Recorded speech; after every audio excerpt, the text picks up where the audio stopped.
Hi, this is Phil, and I'm here to tell you all about the Capes and Lunatics Patreon. Get early access to all of our interviews, including the monthly Chichester chats with writer and comic book legend DG Chichester, new episodes of classic Capes and Lunatics shows, including The Quantum Zone, This, That, or the Third, and many, many more specials, all completely uncensored. Access starts for $3 a month, full video when you pledge $5 a month. Check out the link in our show notes or go to patreon.com/capesandlunatics. Hope to see you there.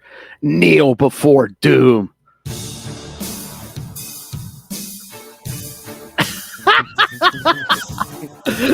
Well, kids, it's just an air guitar to this, but all right, everyone, welcome to the premiere episode of One World Under Doom, the Dr. Doom podcast. I am Phil. Joining me, as always, the Owl of Latveria. It is Justin the Owl, stepping out from behind the green cloak. And you may know our band leader there, that famous Irish air guitarist, Air O. Smith. It is Russell. Hello. I'm Ladverian's #1 air musician, and Yes, I can never make a mistake because I'll get doomed. that's right. He doesn't accept mistakes. Oh, I thought you were His Royal Highness's official Mountain Dew brewer. I spent so much money on tobacco and Mountain Dew. Well, it is green. It is green. It Yeah. keeps in with the color theme.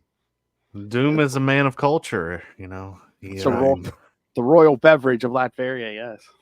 Beverage and fuel for the Doombots. I didn't know that's what they ran on. Oh my. That, well, pure hatred, and yes, Mountain Dew. Yes. He found out Reed drinks Mellow Yellow. Richards! Richards!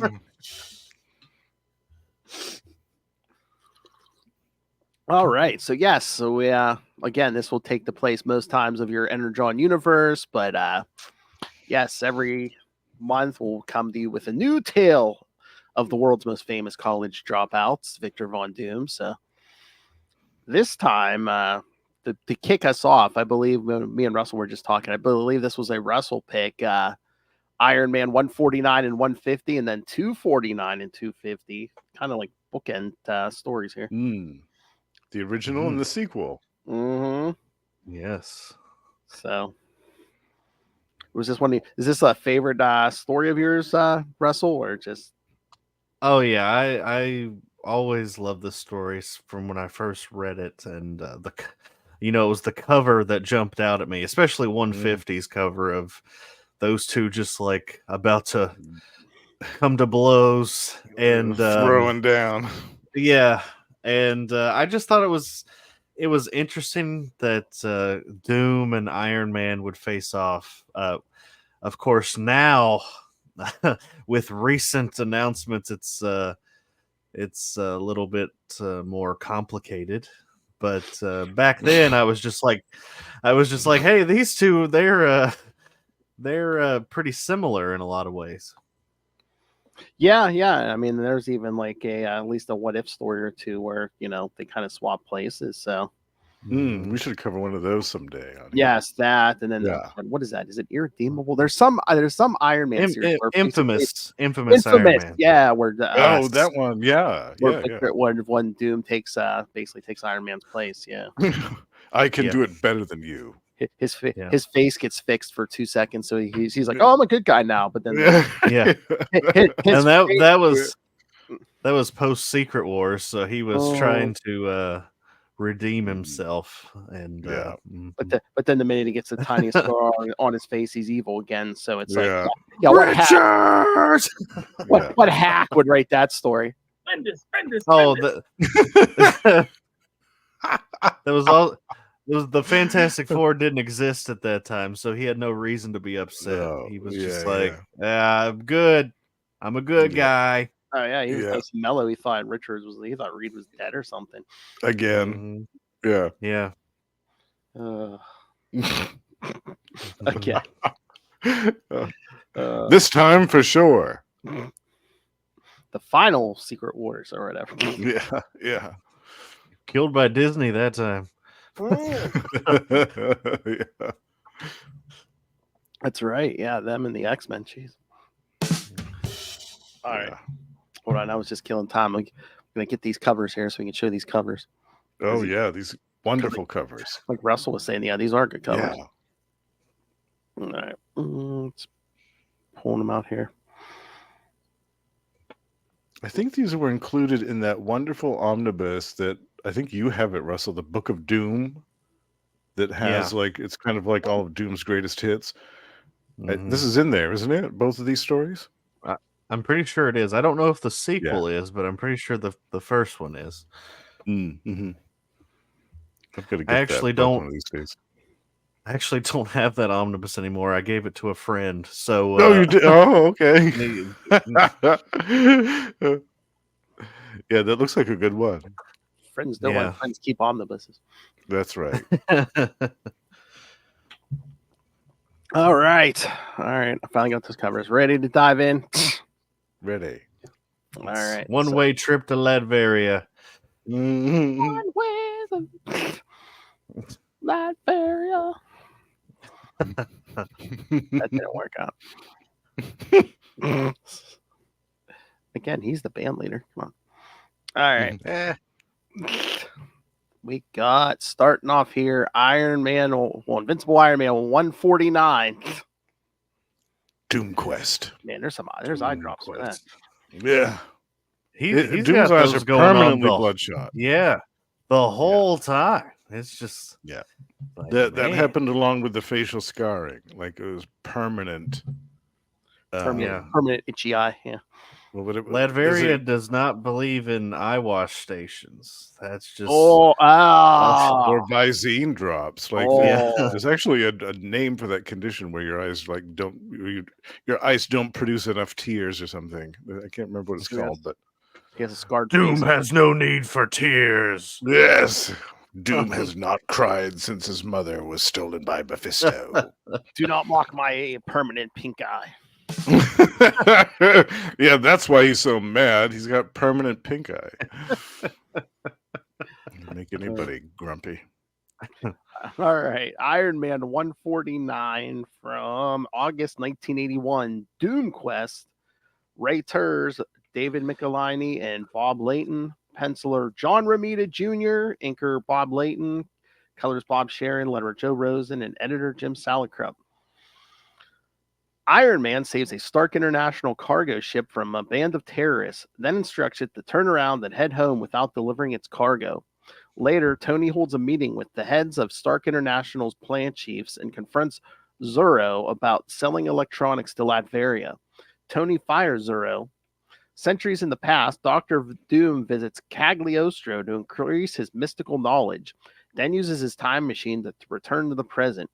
When Doom's servant Hopman, who secretly hates Doom for slaying his brother, explains that Stark has withdrawn the booster circuits, which they will need to send Doom back further in time, Doom prepares to deal with Stark. Doom sends a manned attack vehicle to steal the circuits, and his agents manage to overcome Iron Man. Tony goes to Latveria to confront Doom, and the local military welcome him, being currently led by King Zorba Fortunato, who are glad that he's going to interfere with Doom's plans. Iron Man heads to the castle and overcomes Doom's robot guard.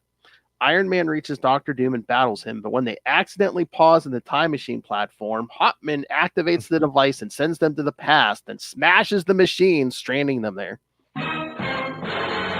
And that Hopman must be a last name because, yes, it's the one who's killed in Fantastic Four 87 or whatever. It was also Hopman.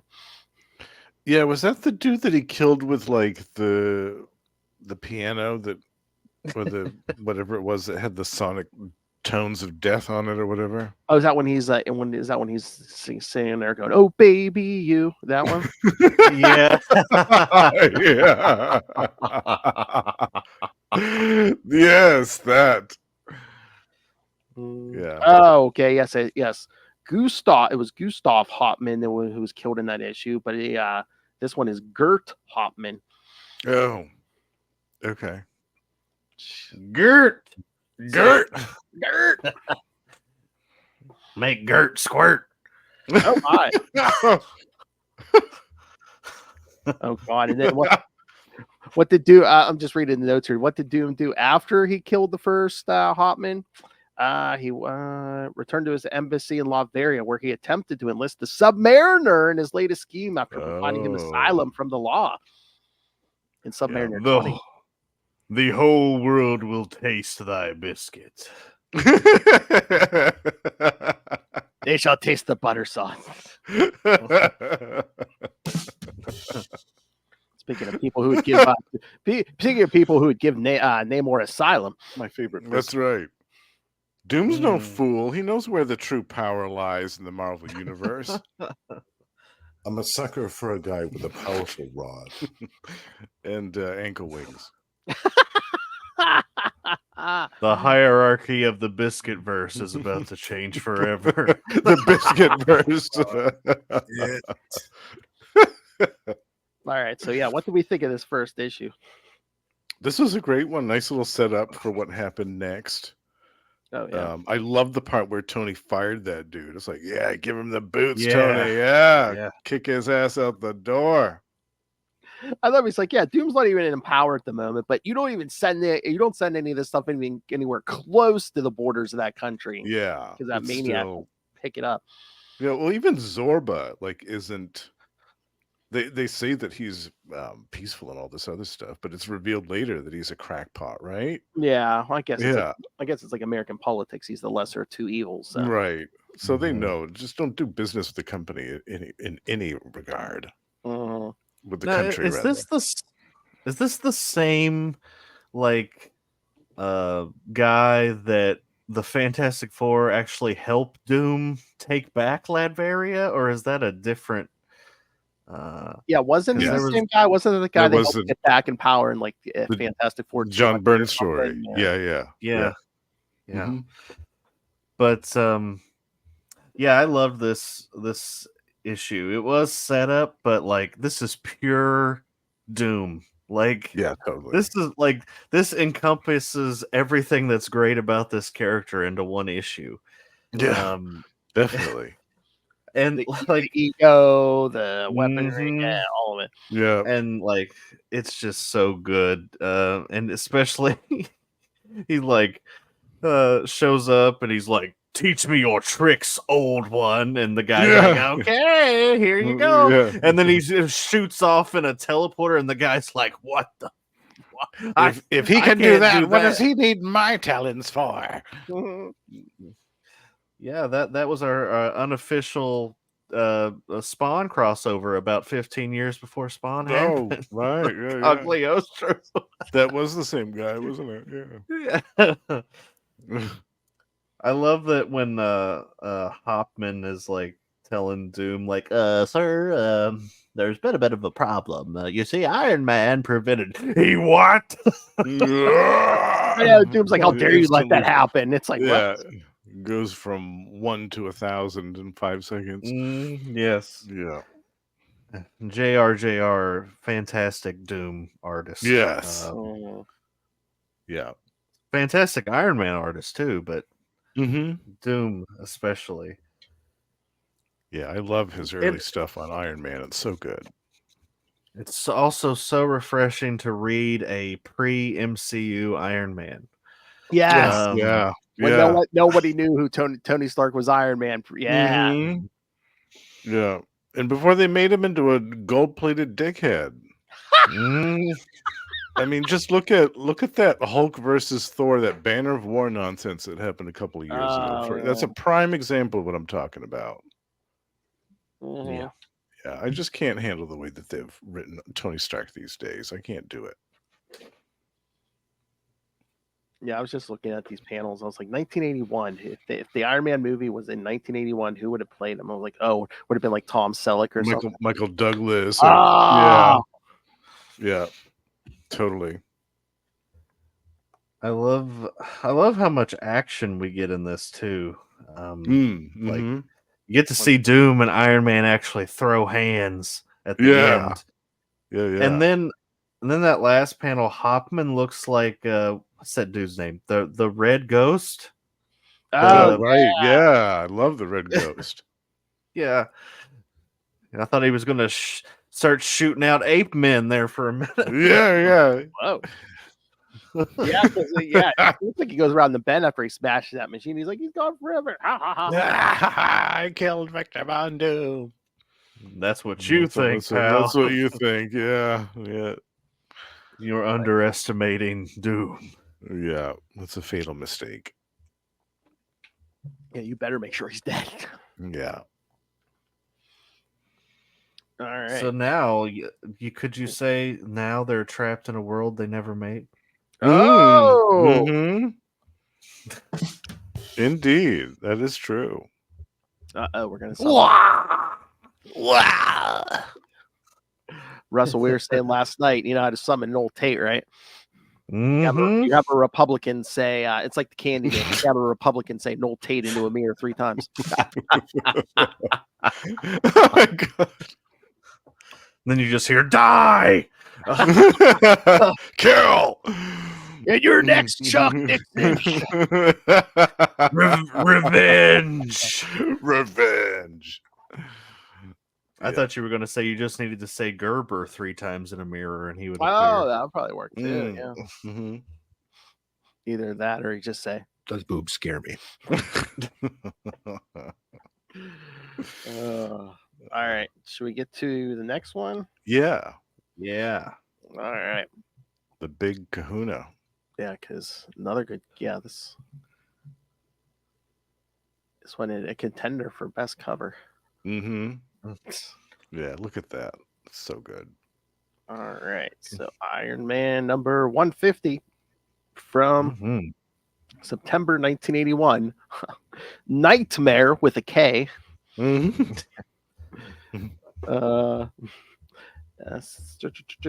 Looks like we got the same team here. Iron Man and Doctor Doom find themselves stranded in the past in the kingdom of Camelot. A band of Knights of the Round Table confronts the duo and they skirmish when Doctor Doom refuses to acknowledge their authority. But Iron Man makes Doom agree to go with them to Camelot. The duo present themselves to King Arthur, but Doom's royal pretensions do not impress the king. Doom forces a servant to give him the location of Morgan Le Fay's castle and requests the witch's aid in rescuing his mother from hell. She agrees if Doom will help her kill King Arthur. Using a chip from Excalibur, Le Fay raises an army of undead soldiers with Doom to lead the battle. Iron Man joins King Arthur's forces to combat them and finally drives them away. Doom promises to have revenge on Iron Man someday, but in order to return to their own time, they form a temporary truce. With components from their armors, they manage to jury-rig a makeshift time machine. After returning safely home, they part ways, Doom still vowing revenge. After he, exterminates Hopman, I guess. Yeah. He's got other things on his mind first. Yeah. We really don't say anything about that, but yeah, Hopman's dead. Yeah. Oh, first thing. Yeah. As soon as he gets back. You're liquefied. Can you imagine? Encase him in carbonite. Doom walks through the door. Doom just walks through the door. Hopman's like, exactly. Yeah, that's when you shit yourself right then and there. I would. Oh, definitely. Yeah. All right. So Russell said there was one moment in this issue that made you. Oh yes. What was the one that? I don't know if it was just because I was tired or what, but I laughed so hard that I thought I was going to piss all over myself. And I'm going to read this verbatim. It's when the knights are confronting Doom and Iron Man. In the beginning? Yeah. And Doom grabs that guy's lance and it says, "It is you who shall suffer punishment, beggar, by channeling power through my gauntlets into this metal lance. I shall see that you are the first man in history to experience." Now it's not going to cooperate with me. Come on now. Alternating current. And the guy's like,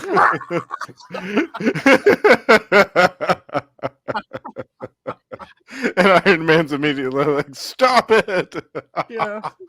The first man in history to be electrocuted. It's like, what the Yeah, heck was exactly. that? I also was laughing pretty hard at those like 2 panels in a row where Iron Man is looking progressively more confused. He's like, Camelot? Camelot? Yeah, I laughed at the part where Tony's in his room gazing out and like despairing over his condition, and then all of a sudden, "Beg pardon, good sir, but as is custom in Camelot, royal guests are provided with companionship during their stay." And he's like, "Then again." Yeah, 'cause he's like, there's nothing here for me, nothing. And then like, yeah, there's nothing here for me at all, nothing at all. he's like, then again. Yeah. I guess he really thought he was never going to go back, right? Because he has a girlfriend back in this is but she ran off without even telling him. So ever. Oh my lord! So this is the moment Tony Stark became his own great. Exactly. The Stark paradox has begun. Yes.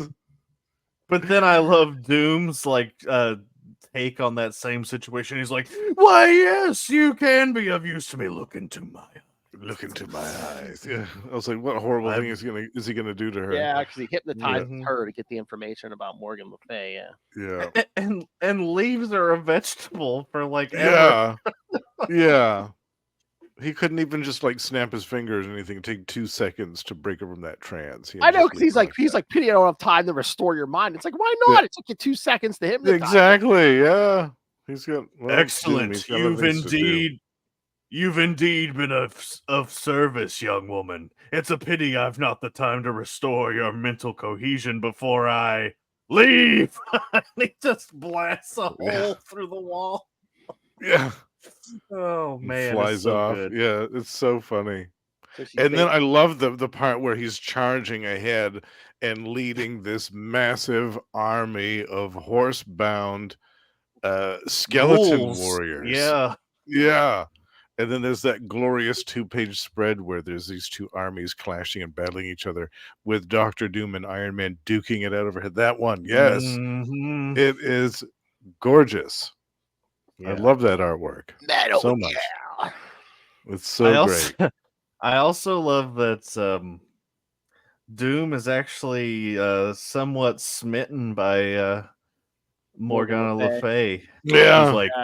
He's like, if this was a different time and a different place, no matter. He throws it out of his head immediately, like, no time for hair. this. It's that purple hair gets him every time. He's all like that purple hair, that cleavage, that dark arts, magic. Yes. Yeah. The mommy issues. Oh. The bird that transforms into a gargantuan beast at a moment's notice. I love that. Yeah, so great. But yeah, when Doom leaves that girl, like, just mindless, I was waiting for like Tony to be in the throne room next day, being like, "Oh God, she saw him naked." Yeah. Scarred for life. But I love it when Doom shoots off into the sky when all the ghouls like dissipate, and he screams "No!" and it says Arthur has seen and heard many terrible things. Still, though, Doom's scream diminishes as he rockets farther and farther into the distance. The unholy chill of that cry lingers for a long, long while. Yeah, because Doom realized what happened. His one opportunity that he had gone through this whole mess for was gone. Yeah, because he promised to lead those forces against King Arthur, and even when Iron Man leaves, he's like, "Oh, I gotta stay here. I promise." Yeah. You also have the Austin Powers Dr. Evil moment where they have to help with the time machine, and they're basically saying, "We're not so different, you and I." How about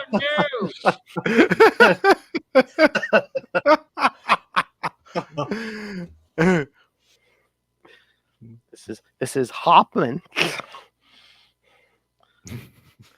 And then, Yeah. how do we follow up this truly epic encounter? Next issue, Ant-Man. All right. Oh, yeah. Yes. I'm trying to remember. I Keep think him it's mostly an firing on all Ant-Man cylinders. story. Yeah, I think Tony needed a break. That was Scott Lang, too, at that point. Yep. Yeah. Oh, yeah. Oh, yeah, because we did that first Scott Lang story, Justin. That was Michelini, right? Mm-hmm. Yeah. Yeah. Getting his shekels. Mm-hmm. Yeah, I love that little portable time machine they come up with between their two armors. Almost looks like Yeah, the little nullifier.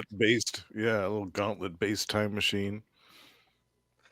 Yeah, it's good stuff. Yeah, this is one of my favorite Doom stories, and just like an amazing comic in general. I just love this. This is by far my favorite Iron Man story. Nice. Yeah, and this one's aged really well too over the last 40 some odd years. It's still held up well. Yep. And I mean, and again, great Iron Man. This is the great era where again no one knew he was Iron Man. Yeah, he was just the bodyguard for Tony Stark. I know. What's like I am surprised. I'm surprised they kept that up for so long, though. Like, because like if you put it into like real world like thought process, you're like, man, that Iron Man guy. There's something about him. You never see him and Tony in the same room. Well, he's always like, I'm the bodyguard. I rushed them to safety. Yeah. At least when Jim was in the armor, then you had at least could keep up that ruse for a while, right? Yeah, when Rhodey was in the armor, but yeah. But yeah, I mean that lasted till like almost a few years before the first movie.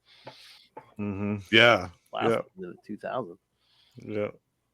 All right, ready for the sequel? Yes.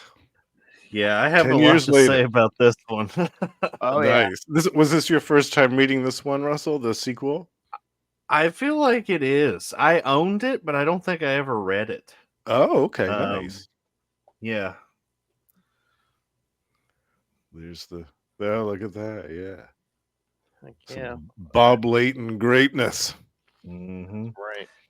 It's crazy how you can definitely tell this is like 10 years later. Like this is when we're transitioning into the 90s now. So yeah, it's definitely totally different art style. Yep. But a new armor for Iron Man at least. This is a couple of different suits later. Yeah, this is that Marvel versus Capcom armor coming on now. Yeah. Oh yeah, we've already gone through that last armor, Silver Centurion, and now on to this one. Yeah, the Silver Centurion was my favorite. All right, Iron Man 249 from November 1989. The Doctor's Passion. Writers David Michelini and Bob Layton, although this time penciler and inker is Bob Layton. Colorist Paul Becton, letterer Janice Chiang, and editor Howard Mackey. Artifacts of unknown origin and power appear before Doctor Doom and Tony Stark at the same time. Doctor Doom is determined to possess both fabulous artifacts, even if it means tearing Stark International apart.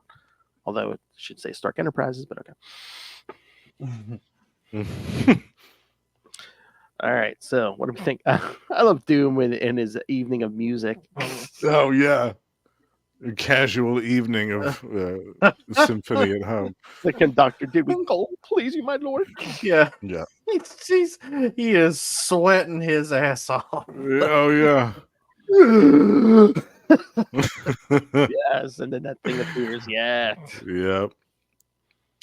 He's got the Caesar hand going to where he's either going to give the thumbs up or the thumbs down.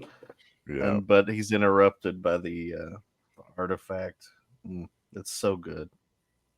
Yeah. What did you think of this one, Russell, where this was your first time reading this one? Well, I liked this one. It feels like there was even more setup in this one than there was in the last one.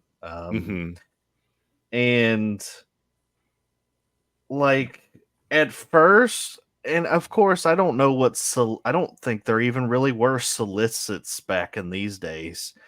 At least not how they are now. So like people genuinely didn't know what was coming. So they might not have realized that this was going to be a sequel to the previous Iron Man Doom encounter, other than it was, Iron Man and Doom again. Mm-hmm. But yeah, I really like the art. Bob Layton is awesome. And Michelini knows how to write Doom, that's for sure. Doom knocks that old lady down.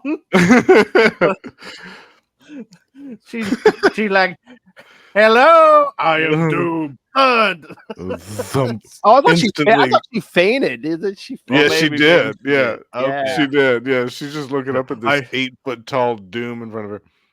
I knocked her down with my pure magnetism. But You mean Tony's housekeeper or cleaning lady, Mrs. Fruit Bagel? yes, Fruit Bagel.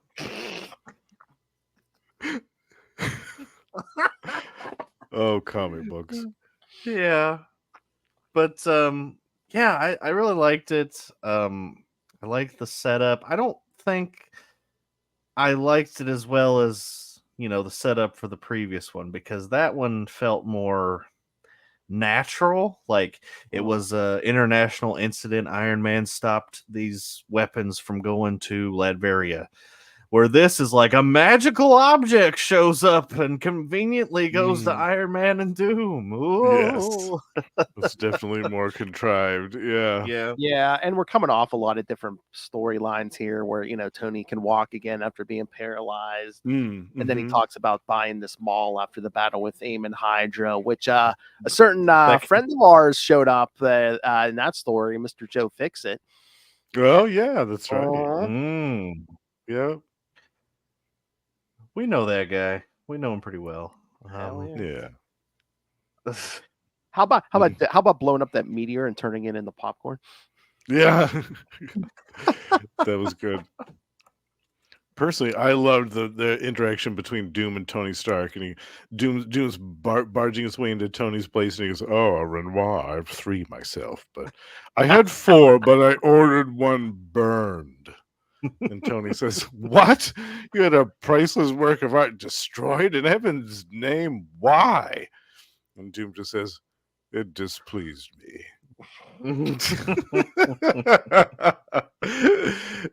And then he tries to offer to buy this magical item from Tony, and Tony refuses. And then Tony says Doom just casually walks away, and he says, "Very well, I pursued proper channels. Now whatever transpires is on your shoulders."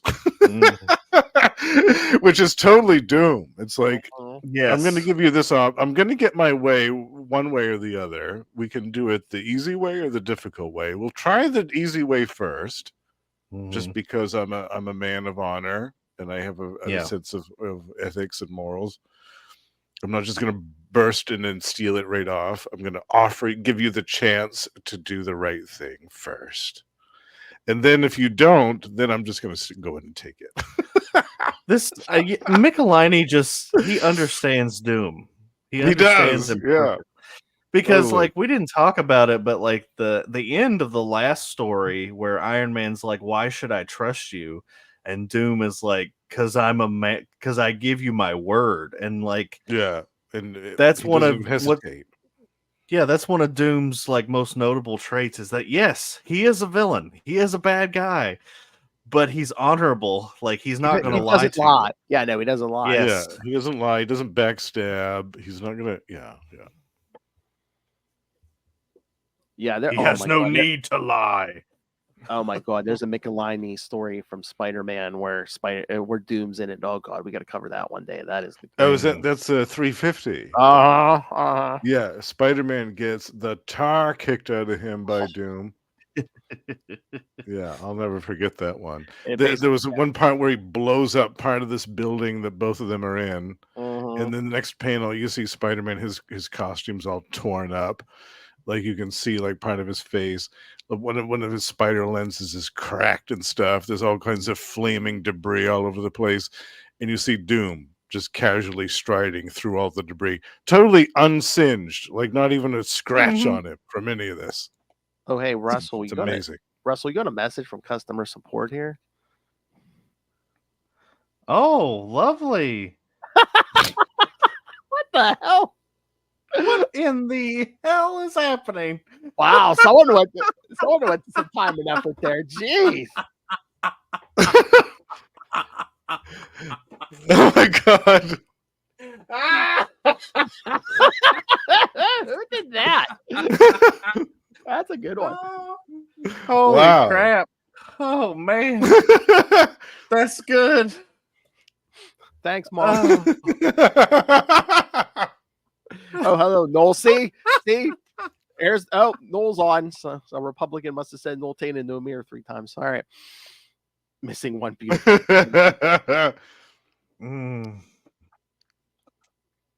Everyone wants that Howl head. Hey. Oh my.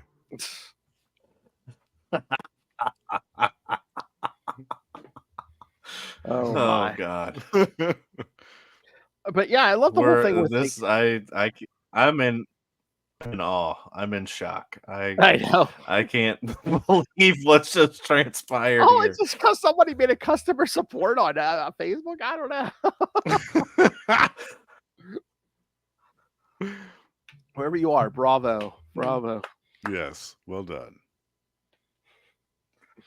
Take a bow. I was gonna say Ray's not that clever. Maybe like Sparky or something, or Josh. I don't think that would be Sparky. No, I don't think Sparky would do that. I think. What do you think? Do you think it's Josh? He doesn't have Facebook. Oh, okay. Maybe not under his own name. Oh, I don't know. I'm gonna have to Facebook search customer service or customer. You're gonna have to find out. Let us know on the next episode if you find out who it is. I'd rather not know. Okay. Who hacked my Amazon account? But I love Tony, puts this artifact in the adamantium vault, and then it even tells, because Rhodey a detonator, he's like, oh yeah, if Doom can get near that vault and open it, blow it up. Yeah. But is it gonna be that easy to blow up adamantium? Well, whatever's inside of it. Oh, maybe, yeah. The explosion will be contained. It'll contain the explosion, but yeah, You see, there was a sentinel inside of it. That's what happened. That's how you play. With a nuclear bomb attached to it. Mm-hmm.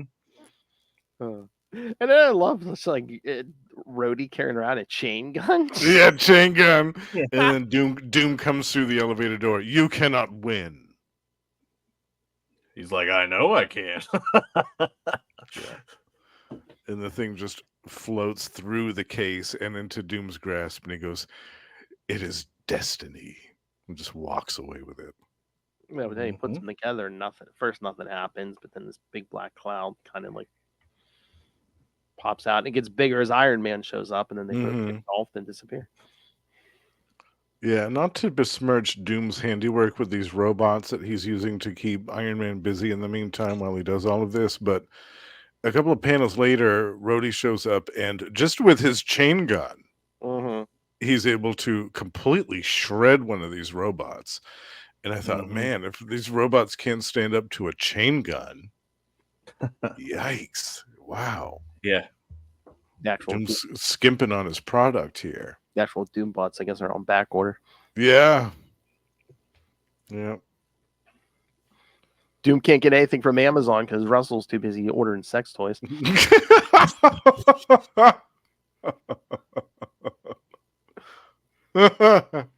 Don't tell him. I'll get fried.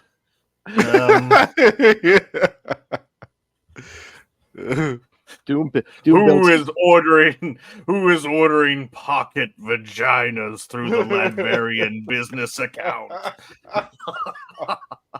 Doom builds his own, man. He builds a Sue Richards bots and those Namor bots. What?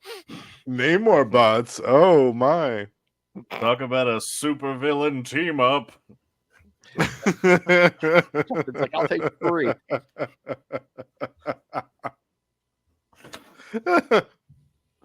All right, we ready for the next one? Yes, the other big kahuna. Oh yeah, Yes. which I guess is kind of acts of vengeance. Yeah, I guess.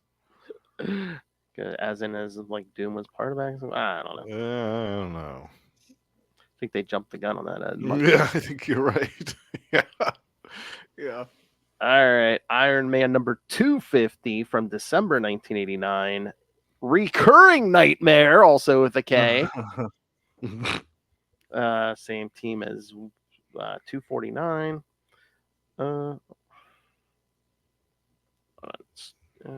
Open. The artifact mystically transports Iron Man and Doctor Doom forward in time to the year 2093, there to encounter the wizard Merlin and his charge, a prepubescent King Arthur. Mysterious deaths are occurring, apparently from space. Since the monarch is too young to face the menace that currently threatens the world, Merlin has brought the 2 armored antagonists to fight for him. Doom scoffs at the thought of serving Arthur and flies off on errands of his own. Iron Man agrees to help him with some add-ons to his armor procured from the local shopping mall. He flies into space.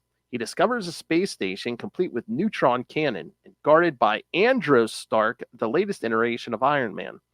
His armor is no match for the Iron Man of this time period. Iron Man barely makes it back to Earth.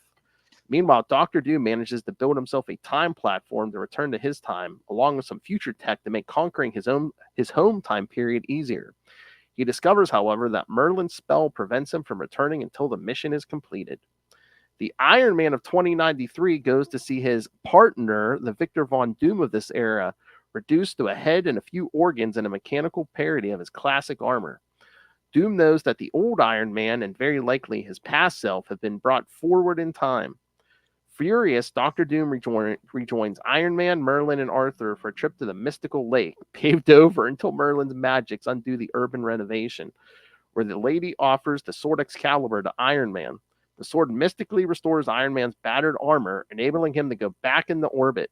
Doom feels a mystic summons telling him where he needs to go to find the perpetrator of the plot. The 2 fly off on their separate missions. Iron Man slices through the neutron cannon, then decompresses the space station.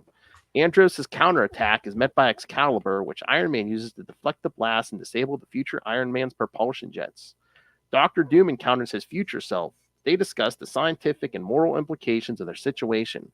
Proclaiming that his ludicrous future self is unfit to rule, Doom blasts him to pieces, proclaiming that he will never be reduced to such a sorry state.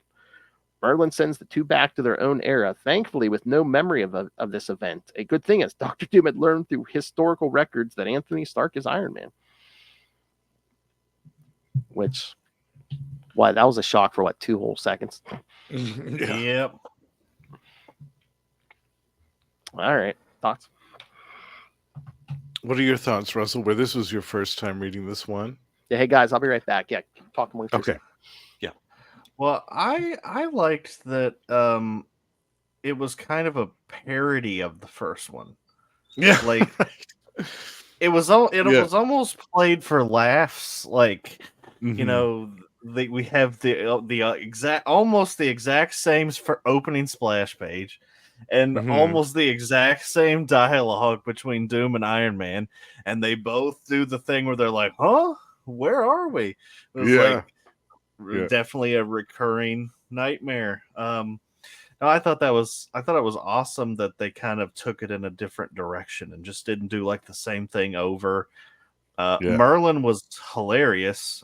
Wearing his suit with this fez hat and all this stuff. He's like, this will be less conspicuous, or this will draw less attention. But right.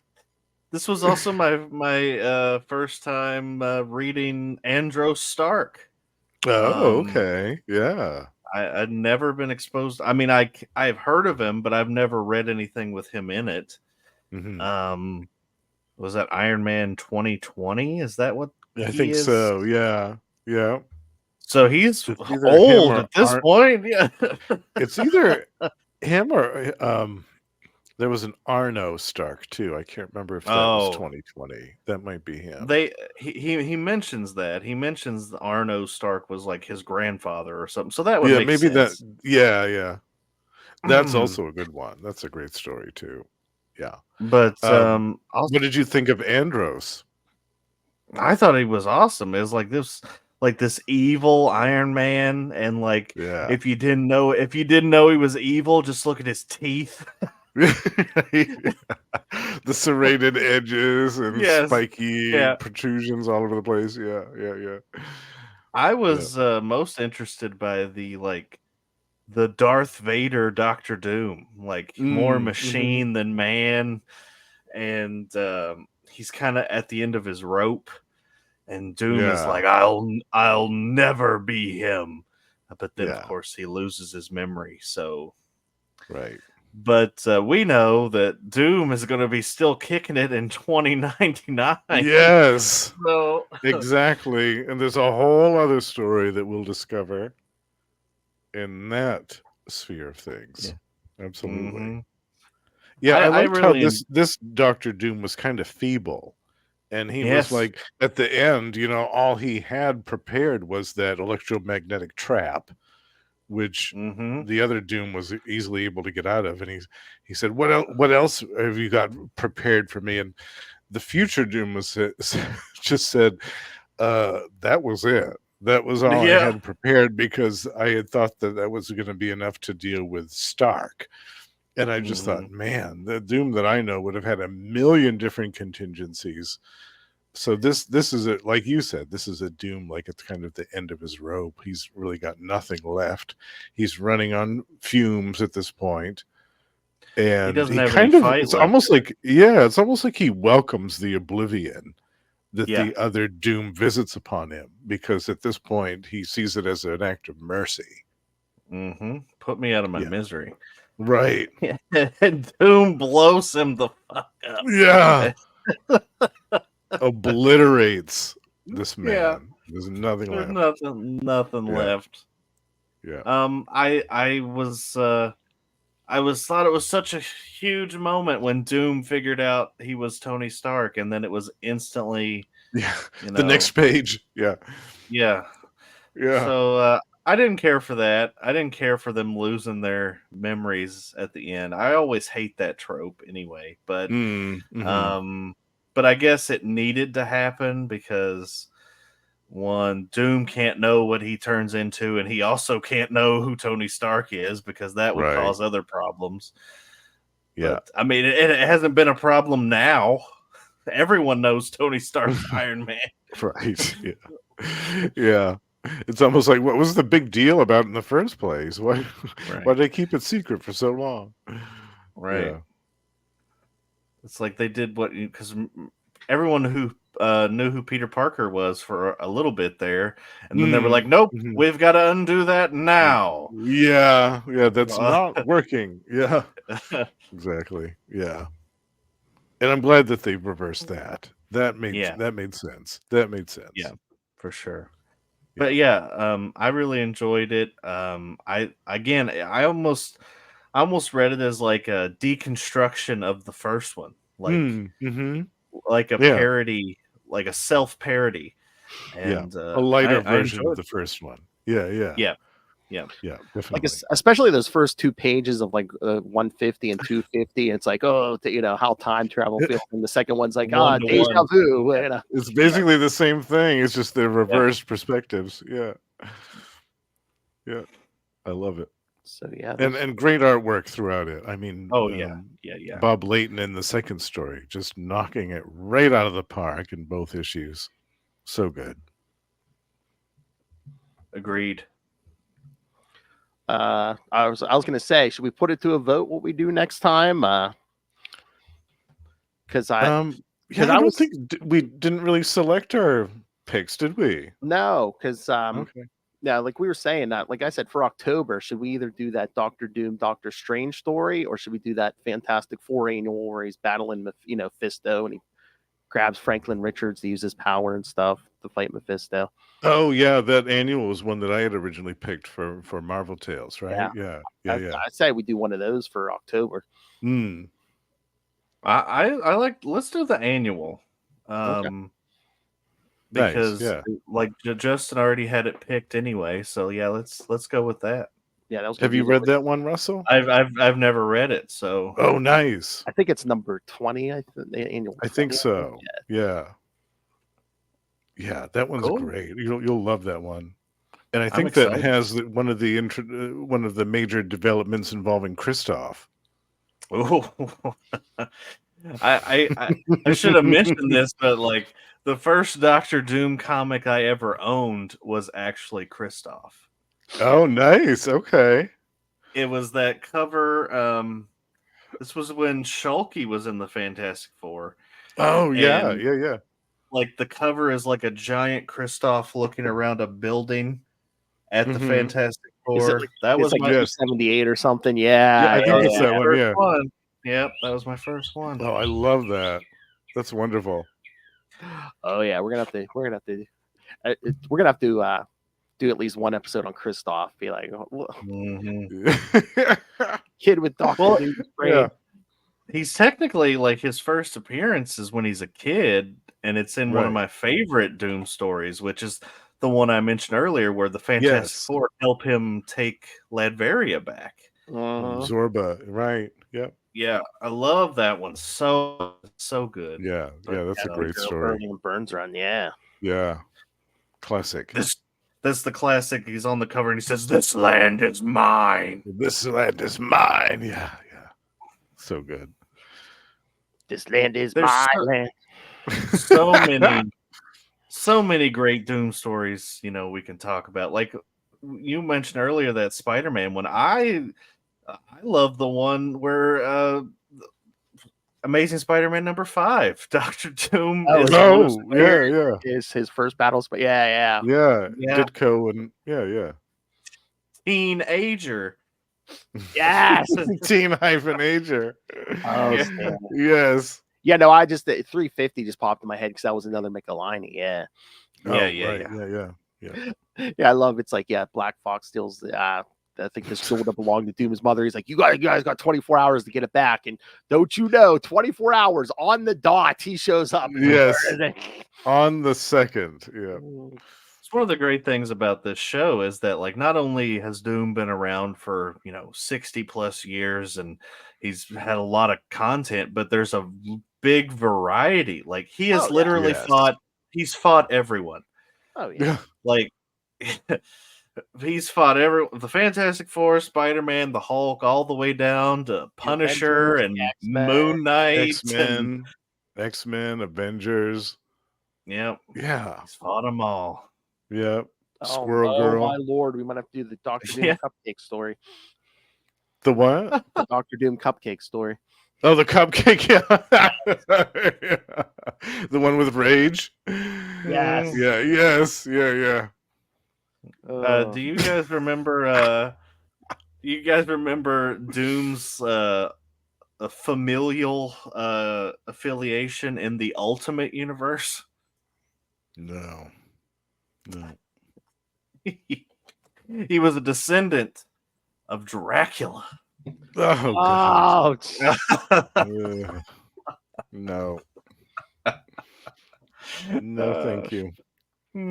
Oh man, I mean, we might have to do a Secret Wars episode somewhere. Oh yeah, definitely. Both of them. When he gets the power of the Beyonder, yeah. Both the old Secret Wars and the new Secret Wars. Yeah. That's and one of my I think that stories. we should go through the entire series of Doom 2099. I knew this was coming. Yeah, because I think that is one of the best. A lot better than Hulk 2099. Right? Oh, absolutely. Yeah. I think that, to be honest with you, I think that was the best series out of all of even Spider-Man. Oh. Even Spider-Man. I'll go on record as saying that. I think it was the best series out of the 2099 line. Better than Ravage? Better than Ravage. Better than X Nation 2099 even. Ghost Rider 2019. Yes, absolutely. Punisher 2099 couldn't hold a candle to it. Yeah. Justin, did you tell me before that you hadn't read Brubaker's Books of Doom? I can't remember. It's like was that a miniseries? I don't know if I've read it. Oh my god. I don't remember. It's like the Doctor Doom equivalent to Magneto Testament. Oh, which was wasn't it 2008 or 9 or something? Yeah, it's like mid 2000s. Ed Brubaker does it, and it's like a fully fledged origin of Doom. Mm-hmm. Like it basically takes everything that we've known and expands on it, and it's super sad, but it's super good. I think I'm gonna look up the cover because I'll recognize it from the cover. That's how my brain works these days. And remember, kids, currently in the Marvel Universe, Doom is Sorcerer Supreme. Mm-hmm. Oh, was it 2005 maybe? Yes, that's it. Yes, I did read that. That was good. Yeah. Mm-hmm. Ed Brubaker and who is the Pablo Raimondi and Mark Farmer. Yeah, okay.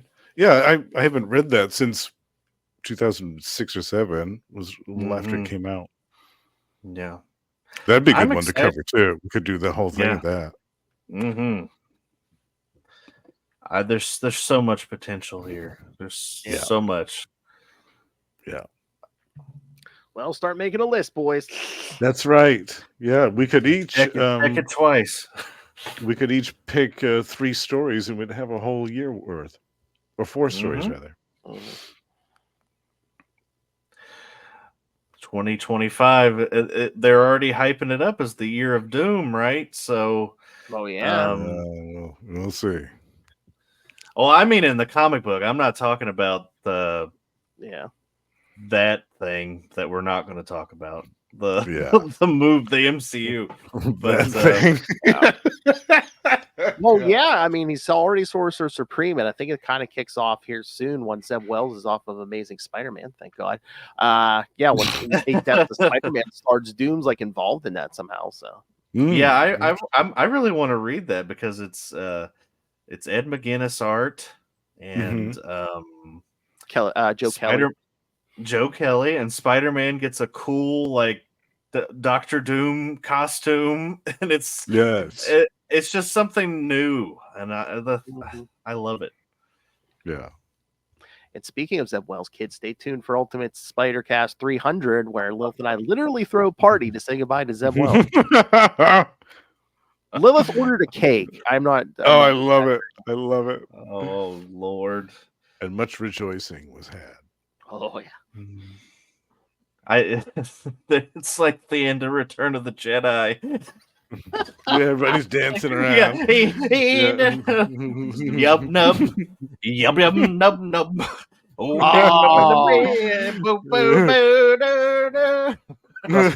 I get a video of you dancing as an Ewok to play during the party?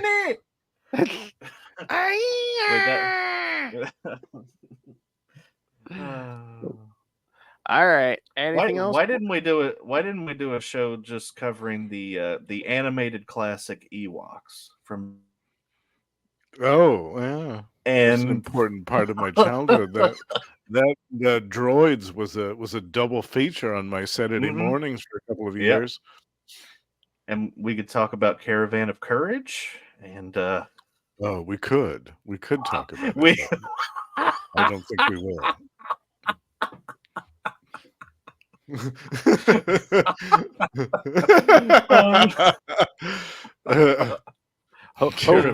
Homer Simpson going into the bush there. Caravan of Crabbage. Yeah. We could. I'm still surprised no one signed up for the $100 tier on Gamma Charge so I can talk about Hulk 2099. I know. I'm surprised about that too, Russell. Nobody's brave enough. Yeah, come on, kids. Pay for that $100 tier. Russell can't afford all this sexual paraphernalia by himself. Exactly. He's going to the poorhouse with all these Amazon purchases. He's masturbating himself into the poorhouse, kid. Come on. That's some expensive silicone right there, I'll have you know. I've maxed out Doom's credit cards. He and he had the platinum. Oh my god, it's not on the Marvel app, but we need to find copies. I mean, I think I have it in a collection somewhere. We need to do that Luke Cage issue somewhere along the way where he goes to Doom for the $200 Doom owes him. Oh my yes, god. yes. Goes to Latveria and tells literally, and I quote, says the Doom, "Give me my money, honey. Give me my money, honey." Yes. Because it was the 70s, yes. We could do that for April or something next year. Yeah. Oh, it'd be perfect. I love it. Yeah, we'll have to figure out an alternative solution going back to Doom 2099 because, as Phil and I discovered recently, they don't have the whole series on the app. It starts at like something ludicrous, like number 14, and goes up to 25. And well, you know what? I think I have most of it. I think well, I have. Do you have it? Okay. I have some of it, but two, they are collecting it, and two, I think once they start collecting them, then they usually start magically appearing on the app too. So. Oh, was there an omnibus of it coming out? There's something coming out, yeah. Oh, okay. I think there is an omnibus, yeah. So they might show up on the app then. Yeah, I think that's usually they're on there when they start showing up is when they get collected. Okay. All right, so all right, kids. So yes, send your thoughts and your Monarch demands that you send your thoughts and your questions. That's right. Yes. Send us your thoughts about these Iron Man issues. Even though we've already talked about it, we'll mention them on the next episode. Send us your thoughts on that lackey Iron Man. Send them, yes. The lackey. What did you think of Morgan Le Fay's purple hair? Did you like it as much as Doom did? Oh my. Wrap it around my caucus. Whoa. I know what Russell's next Amazon purchase is going to be. A dark purple wig. Jackie better watch out. Oh my.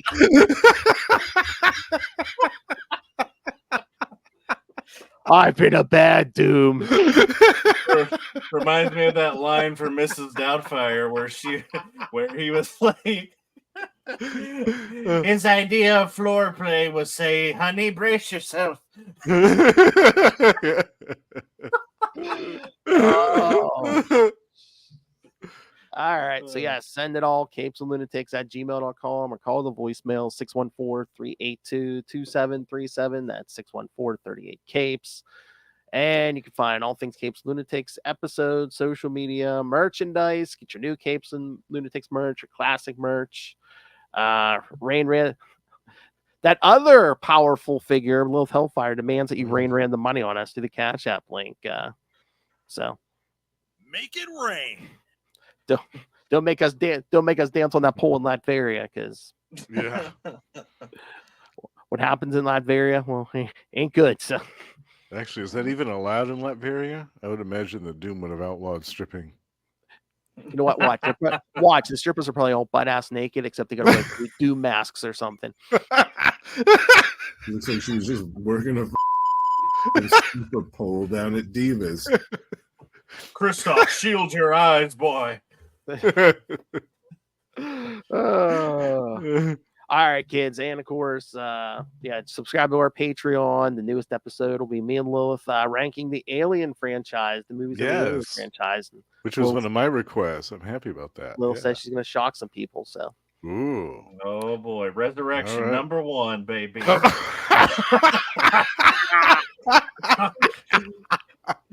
Find that at patreon.com/CapesandLunatics. Find everything at tubespace.io/CapesandLunatics Podcast Networks, tubespace.io/CapesandLunatics Podcast Network. All right, let's go to this Justin the Alex. He'll do most of the plugs anyway, so you can find him here once a month now on One World Under Doom. You can find him every week on Marvel Tales with me. You can find him at least once a month. Now it's going to be going up on X-Men Classics. You can find him at least once a month on We Are the Night, The Batman podcast. Ray's favorite show. Justin and I talk some Azrael, and every so often he shows up for other things, like when we did the live watch of Batman '89 with Lilith and Tyler. Which was such a great time.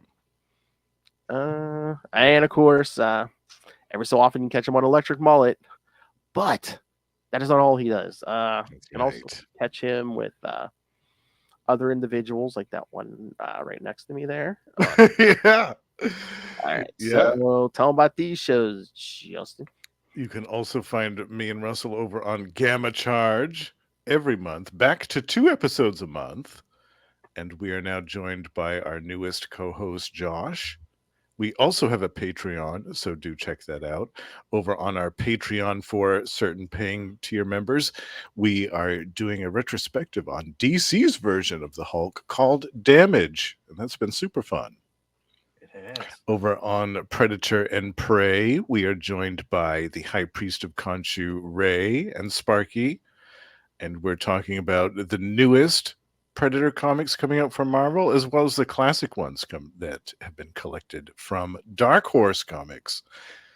And last but not least, the Lost Library of Legends. My solo show is still going, and I will be wrapping up a 3-part retrospective on DC's The Power Company. Double biscuits for me.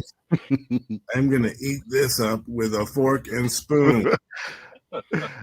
And Russell has a couple of other new shows going. Oh. Since last time we spoke. All right, Russell, what are they? Well, as always, I'm infrequently posting on Tomes of Evil, the comic book supervillain podcast. If you want to check out an old episode of that's pretty topical now, check out when Justin and I talked about Null, God of the Symbiotes. Oh, yes. Those one of who will be appearing in Venom. Yeah. Yeah. I also do a little show called Ghost Stories with David Pepos, where we talk about Dynamite Comics Space Ghost, which is conveniently enough written by David Pepos. And then I guess last but not least, it is spooky season. And we have revitalized for season 2, Taste the Pot of Dracula. Josh, Link, and I are going to be talking about the Universal sequels, starting with Dracula's Daughter, which nice. that starts October 1st. I don't know when this is going to hit podcast feeds. It might be before, it might be after. It'll be before. Wild Nice. like an animal. Yeah. Mm-hmm. Where's the Joker? They're in me purple britches. Howdy, y'all. Never rub another man's rhubarb. That's right. Squish is a squishy. You can slather up my cobra. Oh, that one hurts now. We'll still come back to Energon Universe. Yeah. It'll just be few and far between.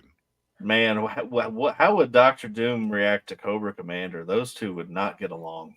Oh, he would eradicate Cobra Commander in a heartbeat. As soon as he heard that voice, he'd be like, no, this has got to go. Yeah. No. Car salesman. Doom would probably get along more with Destro.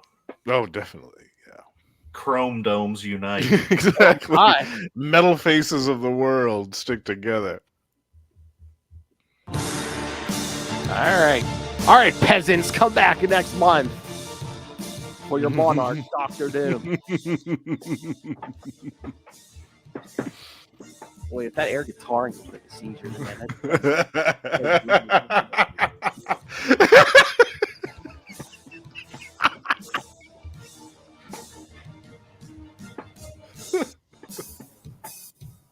God, that Amazon package can't get there quick enough. He is excited about that.